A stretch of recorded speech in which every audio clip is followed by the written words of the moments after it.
नमस्कार, HN 24/7 देख रहे हैं आप। मैं हूं मनीष कुमार वर्मा। बागेश्वर में चुनाव प्रचार थमने के बाद सीएम धामी समेत बीजेपी प्रदेश अध्यक्ष महेंद्र भट्ट ग्वालदम पहुंचे। इस दौरान सीएम ने बागेश्वर उपचुनाव पर बोलते हुए कहा कि बागेश्वर चुनाव के दौरान उन्होंने गरुड़ और कफली गैर में जनसभाओं के साथ ही बागेश्वर उपचुनाव में जनसंपर्क किया। उन्होंने बताया कि बागेश्वर से पार्वती दास को जिताने का बागेश्वर के लोगों ने मन बना लिया है। आगे उन्होंने कहा, बागेश्वर में पूर्व मंत्री चंदन राम दास के विकास कार्यों और विजन को आगे बढ़ाने का काम बीजेपी कर रही है। ऐसे में विकास के विजन को देखते हुए बागेश्वर की जनता बीजेपी प्रत्याशी पार्वती दास को विधानसभा तक पहुंचाने जा रही है और बागेश्वर का चुनाव एक तरफा बीजेपी जीत रही है।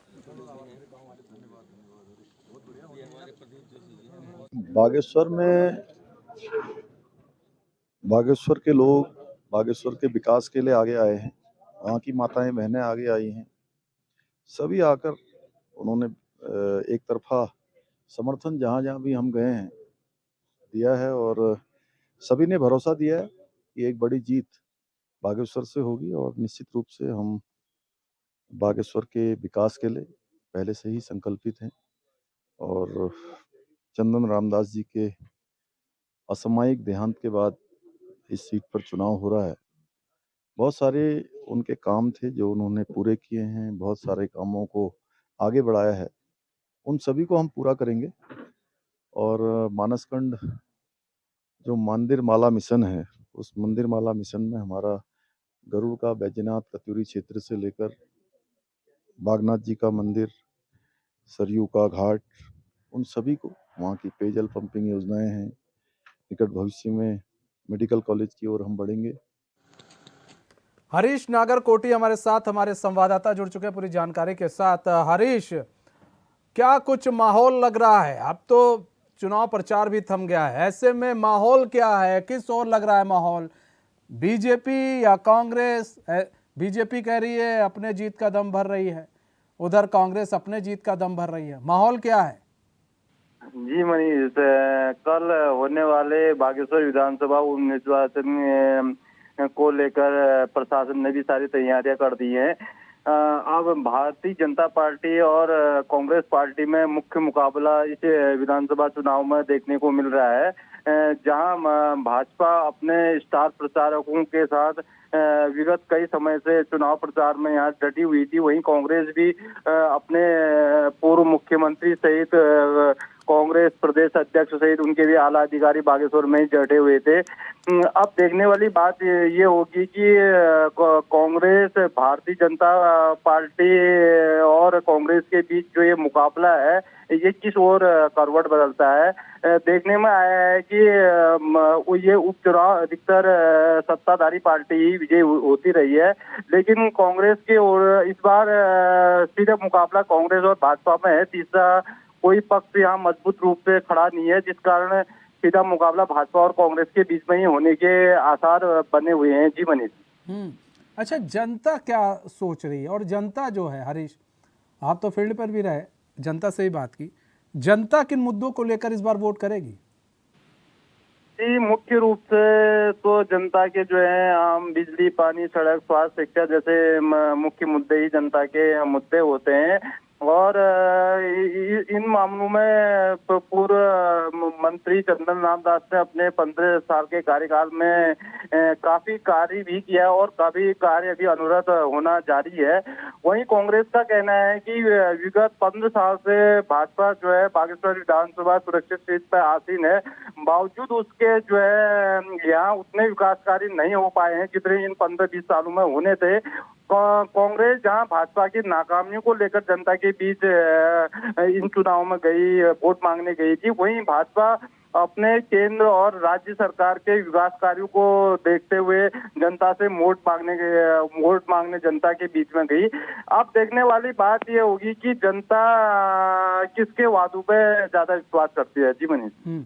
अच्छा, एक चीज है हरीश की, चुनाव पहले तो जनता कहती है हम तो स्वास्थ्य, सड़क, पानी, बिजली को लेकर देंगे, लेकिन लास्ट में सब कुछ बदलकर चुनाव हो जाता है सिंबल पर, कि लोग सिंबल देखकर वोट करने लगते हैं और ऐसे में सारी जो चीज़ें होती हैं वो गौड़ हो जाती हैं।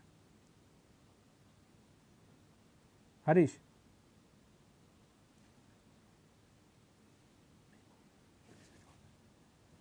तो लगता है हरीश से हमारा संपर्क टूट गया, हम दोबारा संपर्क साधने की कोशिश कर रहे हैं। तो देखिए वहाँ जो जनता है, जनता वहाँ पर बिजली, पानी, सड़क, स्वास्थ्य को लेकर वोट करेगी, ऐसा कहा जा रहा है। लेकिन अमूमन लास्ट तक सब कुछ बदल जाता है और चुनाव सिंबल पर हो जाता है कि सिंबल को देखकर लोग वोट करने लगते हैं। कांग्रेस बीजेपी की नाकामियों को उजागर करके वहाँ पर चुनाव प्रचार कर रही है। वहीं बीजेपी अपने कामों को दिखा रही है कि हमने क्या काम किया है, उसको लेकर वो चुनाव कर रही है। और चंदन रामदास जो स्वर्गीय हो चुके हैं, उन्होंने क्या काम किया उनके लिए, उसको लेकर भी काम कर रही है। मुख्यमंत्री का वहाँ पहुँचना, रोड शो करना, फिर वहाँ पहुँचना, ऐसे में कहीं ना कहीं ये दर्शाता है कि बागेश्वर की जो जनता है उसको ये भरोसा दिलाने की कोशिश की जा रही है कि मुख्यमंत्री खुद अब जो बागेश्वर विधानसभा है उसमें जो है वो अब उसको एक नए रूप और नए स्वरूप में को देने का वो काम करेंगे। उसके लिए वो जद्दोजहद कर रहे हैं, इसीलिए उनके बीच में आए हैं। तो ये भी एक तस्वीर दिखाने की कोशिश की गई है कि सीएम खुद एक तरफ तो पार्वती दास जी हैं ही हैं, लेकिन अगर जीत जाती हैं पार्वती दास तो सीएम खुद इस पूरे जो विधानसभा है उसको वो मॉनिटरिंग करेंगे, निगरानी करेंगे, और जो कमियां हैं बागेश्वर की जनता को लगती है उन कमियों को भी पूरा किया जाएगा। बार बार यही कहा जा रहा है कि चंदन रामदास ने बहुत काम किया है और उनके कामों को लेकर बीजेपी जनता के बीच में जा रही है और जो है चुनाव प्रचार कर रही है। लेकिन अब समझने वाली चीज़ ये है कि जनता का मूड क्या कह रहा है, जनता सोच क्या रही है। क्या जनता की नब्ज़ को बीजेपी टटोल रही है? क्या जनता की नब्ज़ को विपक्षी पार्टी यानी कांग्रेस टटोल पा रही है? कि आखिर वहाँ की जनता को चाहिए क्या? क्योंकि देखिए जब चुनाव होता है, हमारे साथ विनोद सुयाल जुड़ चुके हैं, बीजेपी के प्रवक्ता। विनोद सुयाल जी, स्वागत है एचएन में आपका। विनोद सुयाल जी, देखा जा रहा है कि बागेश्वर उपचुनाव में सीएम धामी लगे हुए हैं, रोड शो भी किया, उन्होंने मीटिंग भी की, जनसभा भी किया। तो ये भी बीजेपी दिखाने की कोशिश कर रही है कि सीएम धामी खुद अब बागेश्वर उपचुनाव की मॉनिटरिंग कर रहे हैं। अगर उनका प्रत्याशी जीतता है तो जो बागेश्वर की जनता की जो तकलीफ़ें हैं, जो परेशानियां हैं, जो कुछ कमियां हैं, उनको वो दूर करने में वो देरी नहीं करेंगे। रूप से बागेश्वर उपचुनाव स्वर्गीय चंदन रामदास जी की मृत्यु के उपरांत हो रहा है और चंदन रामदास जी के उस विधानसभा को एक आदर्श विधानसभा बनाने के लिए जो सपने अधूरे हैं उनको पार्वती देवी जी के माध्यम से पूरा करने का प्रयास भारतीय जनता पार्टी कर रही है। हमारे नेता पुष्कर सिंह धामी जी का विशेष लगाव बागेश्वर से है और उन्होंने वो भी निश्चित रूप से प्रदेश के मुख्यमंत्री हैं, तो निश्चित रूप से वो भी चुनाव की मॉनिटरिंग भी कर रहे हैं और उन्होंने वहां पर जो विशाल रोड शो और जो विशाल जनसभा में जो अपार जन समर्थन जनता का प्राप्त हो रहा है, निश्चित रूप से भारतीय जनता पार्टी वहां पर विजय प्राप्त करने वाली। जिस तरह से वहां पर 2 करोड़ से भी अधिक के काम अभी गतिमान है और कुछ पाइपलाइन में है और जो काम हो रहे हैं, और बागेश्वर धाम को जो है पर्वतमाला योजना से भी जोड़ा जा रहा है और उसको एक विकसित बागेश्वर के रूप में कैसे बनाया जाए, इसके लिए पुष्कर सिंह धामी जी लगातार प्रयासरत है।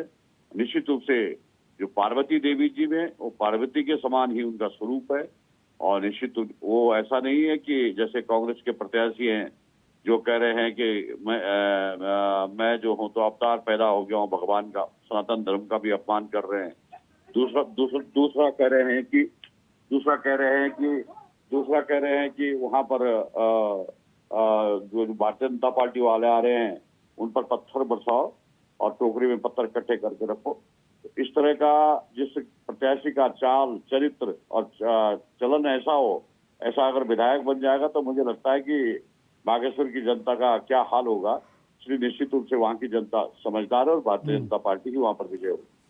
विनोद सुयाल जी, कई मुद्दे ऐसे हैं जैसे अंकिता भंडारी, लाठीचार्ज, UKSSC, क्या ऐसे मुद्दे हैं बेरोजगारी को लेकर ये जनता के बीच में जा रहे हैं? निश्चित रूप से भारतीय जनता पार्टी सभी संवेदनशील मुद्दों पर संवेदनशील कार्रवाई करती है।